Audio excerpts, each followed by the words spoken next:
So yun guys, panibagong araw, panibagong vlog na naman tayo. So for today's vlog ay i-update ko kayo sa alaga kong Shamo na hen. So bakit nga ba hindi ma-breed ngayon yung aking Shamo na hen? So abangan nyo guys, ipapakita ko sa inyo kung bakit nga ba.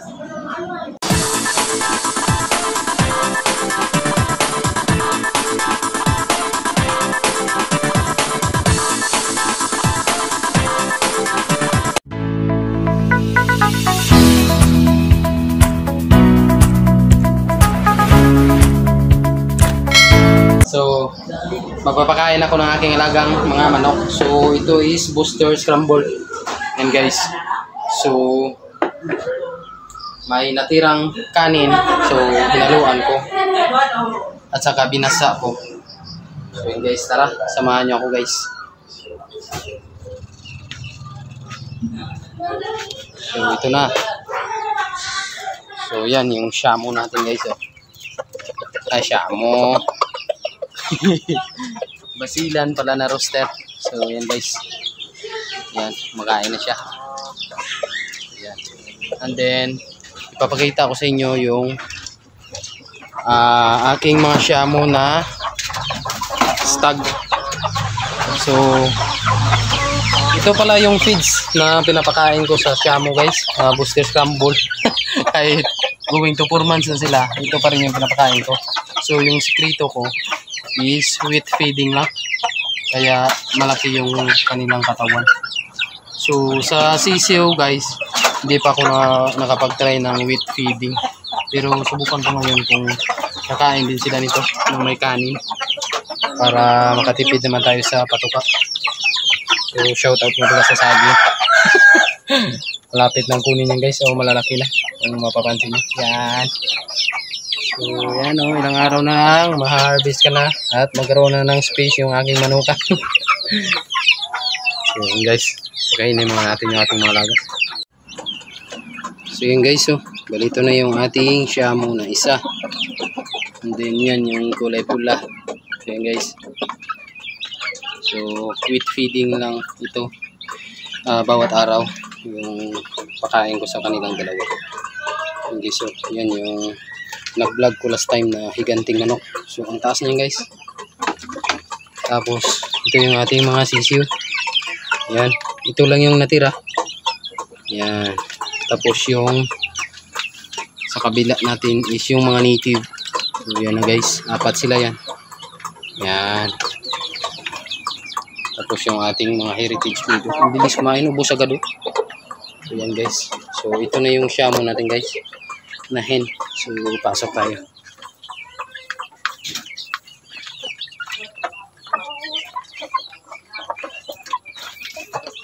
So yan na yung update sa Shamo natin na babae. So hindi rin nakaligtas yung sisiw nito guys, pero hindi sa kanyang sisiw yun. Nilimliman niya lang yung itlog ng Brahma natin. So hindi nakaligtas dahil sa fowl pox. Hindi nakayanan yung lamok kasi tuloy-tuloy yung pagulan nito guys, yung noong nakaraang week. So kaya nakagat ng lamok. So yan guys, bakit nga ba hindi pa ma-breed yung ating Shamo? Kasi yung sagot dyan is naglulugon siya. So yan, wala nang buntot, balahibo sa buntot. So ito na lahat. Yan, dami ng balahibo dyan guys, nagkandahulog na. Yan. So yan siya. So bigyan natin ng vitamins yan para makarecover siya. And then may breed natin muli. Yan guys, so yan yung mga balahibo niya. Yan. So tinanggal ko muna yung roster na basilan dito dahil stress siya baka kung ano lang mangyari sa kanya. Hindi kasi siya makakain pag may kasama siyang rooster na basila na yun. Yun yung na-observe ko. Panay siya takbo, and then panay talong dito sa hapunan. So kaya siya lang muna dito dahil wala pa tayong bakanting kulungan. Pag magka-budget tayo, yun, gagawa tayo ng kulungan na katulad nun sa mga sisiw natin na may kwarto-kwarto, para kung may kailangan tayong ihiwalay, doon natin ilalagay. So yan guys. Yan siya ngayon. So hindi pa rin nagbago yung katawan niya.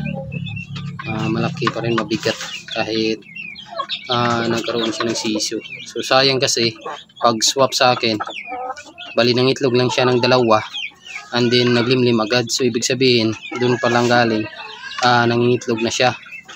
So pag limlim niya, kasi may nilagay ako doon na itlog ng mga heritage breed which is Brahma. Iba kasi yung kulay niyo, brown, tapos sa kanya medyo puti. So akala niya hindi sa kanya yung itlog na yon, na mismo sariling itlog niya pala yon, kaya tinuka niya. So yung natira is yung mga Brahma. Yun lang nga lang, hindi pa rin nakaligtas sa sakit kasi hindi tayo nagbabaksin dito sa ating munting backyard. So kung ano lang tayo available na gamot dito, yun lang yung binibigay natin. So yan. So yan siya guys. So dito sa kabila yung ating mga basilan at saka Rhode Island Red roaster. So dyan yung pugaran niya. So di natin masilip kung nangitlog na siya ulit. So try natin sa labas, puntahan para masilip natin guys kung 2 na yung itlog niya, kasi kahapon nangitlog siya. So pangalawa na dapat ngayon.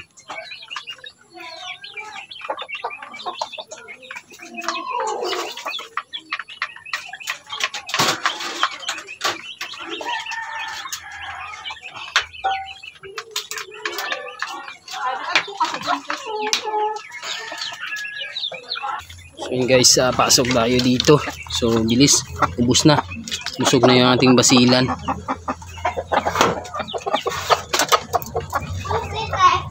So tingnan natin guys kung 2 na yung itlog niya. Cute ng pugaran niya. May tabon sa taas. So, oh yun guys, 2 na. 2 na yung itlog niya. Kaso medyo may lamok. Kasi madilim na dito. So yun guys, oh. Yan yung kanyang itlog. So 2 na. So yan yung ating basilan. So paparamihin natin to guys. Yan. Hello. Yan yung ating roaster. So naka-2 na siya. So yan guys, yan yung update muna dito sa vlog natin. So yun lang muna guys yung update natin ngayon dito sa ating munting backyard. So maraming salamat sa patuloy na sumusuporta sa aking munting channel. So God bless inyo saan man kayong sulok ng mundo. So ito muna yung background natin. So ilang araw na lang yan guys. So yun lang, bye bye, God bless ating lahat.